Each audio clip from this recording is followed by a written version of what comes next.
our second round 1 match of the day. It is going to be here on stage, our 2014 World Champion from Korea. Sejun Park is now back here in San Francisco, competing against our globally ranked #1 in the championship points ratings, Juan Salerno. This should be an extremely exciting match. So we see this team here, and yeah, this is kind of just the expected version of this composition. It's very powerful. I think Lash Out on Incineroar maybe standing out is something that we don't see as commonly with that interesting dark type attack choice. But the rest of this is pretty much what we're expecting. We struggle to define what Big Six is. There's approximately Big 60 Pokemon that could be in it, but I think this is the real Big Six here. The Pokemon that were considered kind of the strongest combination of Pokemon in the previous regulation. And they haven't needed to change things too much in this format. You'll see the Life Orb appearing on this team, but otherwise it's a team you could have just assembled in the previous regulation. You would have looked really good doing it. Move here or there, but Pokemon need to be fast, they need to be bulky. Big Six, you can kind of do whatever you want. There's a lot of different freedom you have as a team builder, and I think that's really great for a trainer like Juan. Well, here it is, the classic lead Garchomp in this mirror. Of course, Sejun will be running the Life Orb Garchomp versus Juan running the Citrus Berry Garchomp, as both of the Charizard will go ahead and protect themselves right away. Here's the Dragon Claw. The Life Orb deals good damage to the Garchomp, but because this is the bulkier Citrus Berry Garchomp, it is able to hang on with just a sliver of health here. It will be able to activate the Citrus Berry and take some additional damage back from the Rough Skin and fire back with a Dragon Claw of its own, just barely missing out on that KO. Yeah, knockout. Absolutely. Definitely expect that to be a knockout if you are running that Citrus Berry Garchomp. Like you mentioned, that is why you run that set. Juan will go ahead and retreat in favor of the Whimsicott now. So Charizard switches out for Whimsicott, hoping to tank a Dragon Claw on the switch-in. But Sage is just going to go immediately for the Mega Evolution on his own Charizard. Juan will go ahead and protect Garchomp this turn, trying to get in a position where a Tailwind might allow that Garchomp to do something on the next turn. But Sejun is not falling for anything here. The Garchomp fires off an Earthquake, connects onto the Whimsicott that will go ahead and break the Focus Sash. Garchomp will trade itself because of that Life Orb recoil, but you are happy to do so long as you can land a hit into this Whimsicott. Ancient Power actually the choice, just in case it stayed in. A critical hit into Whimsicott, but not enough to pick up the KO here. Something like Venusaur or Basculegion threatening the speed advantage, but because that option isn't available with the Whimsicott, almost certainly about to use a Tailwind there, especially with the Garchomp having blown its Protect already. But Garchomp's wide open here. Yeah, maybe just giving this up, you're feeling, okay, well, I can't afford to give up both these Pokemon for free, even for a Tailwind. Garchomp going for the double, not going to get it, so probably going to be lights out for Garchomp. Yeah, you got to go for that one if you're Juan. You don't want any of the Pokemon in the back to switch into this Weather Ball, and there it is. Sejun will go ahead and even up the Pokemon score, cleaning up the Garchomp with that Weather Ball. So safe there from Sejun. Great play there. And we see the Lash Out from the Incineroar, so potentially could have gotten away with a GP Tailwind if he wanted to, but up a free KO, so hey, maybe you try and hit the home run. Well, here is the Charizard out on the field for Juan. Both of these Charizard are at full health, so HP Whimsicott, you really do want to get that Tailwind up as late as possible. This is probably that window. Yeah, this may be the only window Juan has to set the Tailwind, which would most likely last for the remainder of the game here, as we are pretty deep into this game 1. There's Tailwind coming up from Whimsicott, so Juan now has the speed advantage for the foreseeable future. There's the Ancient Power connecting onto Sejun's Charizard.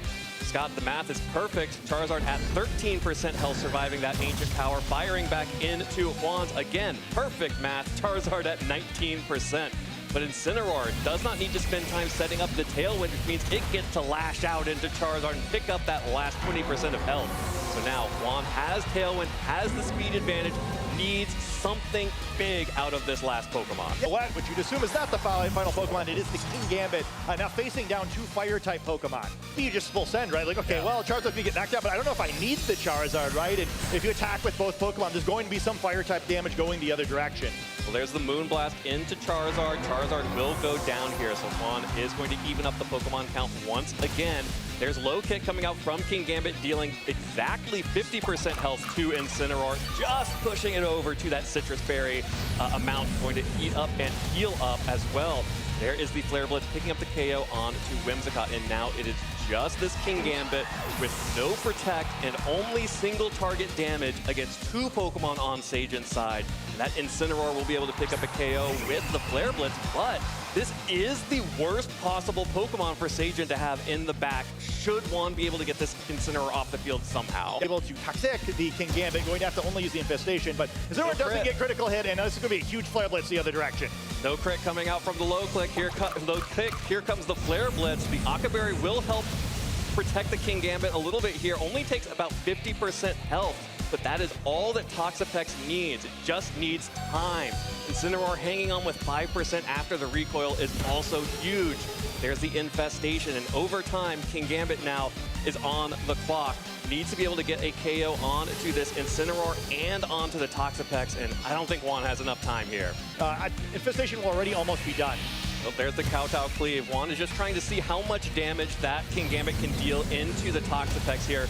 Knows that there's no shot of surviving in the end of this game 1. But gets good information on the Toxapex and gets Sejun to waste a critical hit on the King Gambit right here. But some more defense into my own, or more hit points into my own Garchomp. Incredible play there, incredible practice in the run-up to the World Championship. Now, here is a adaptation from Sejun. This is the other lead for this team, Incineroar and Toxapex. And find himself just locked out in this game too. Charizard is going to go ahead and protect here because Juan just needs to see what is going on. No wide guard from Sejun, which means that Sejun is trying to get damage down onto one of these 2 Pokemon. You can see how important that Incineroar's Intimidate was. Neither Pokemon taking more than 39% there, even though it was super effective damage. And a parting shot. This is disastrous for Juan if that Garchomp is about to get stuck out on the field against this Toxapex, and especially as Garchomp switches in. The 2 levels of reduced attack, and there is that Infestation coming down. So Garchomp not going to leave the battlefield, but that does get a little damage on the opposing Toxapex there with the rough skin. It's a really tough position though now, where Sejun got exactly what he wanted out of that turn. Charizard protecting pointlessly there. The Earthquake damage is nice, where at least Juan wasn't afraid to go for that Earthquake despite the possible wide guard. But damage with Weather Ball in the sun. But Juan is not going to let that Pokemon get stuck against the Toxapex. Too many options here for Sejun.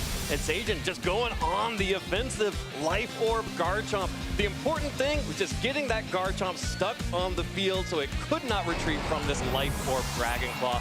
Garchomp goes down for Juan, and here comes Whimsicott on the switch in.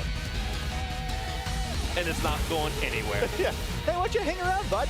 Infestation going to pick up a little bit of damage, going to break that Focus Sash, and I really like that. I think that the temptation there is to play that defensively. We've seen that a lot with Toxapex players as this Pokemon has picked up popularity over the previous few months. Like, all right, clever, it's like, hey, well, you just barely survived the Dragon Claw, so all I need is this little bit of chip. And then now Whimsicott is the Pokemon in the weaker position here. Good into the Toxapex, and Whimsicott threatens super effective damage onto Garchomp with this Moonblast. Not enough to pick up the KO, though. Needed to double target and finish it off with a Sucker Punch.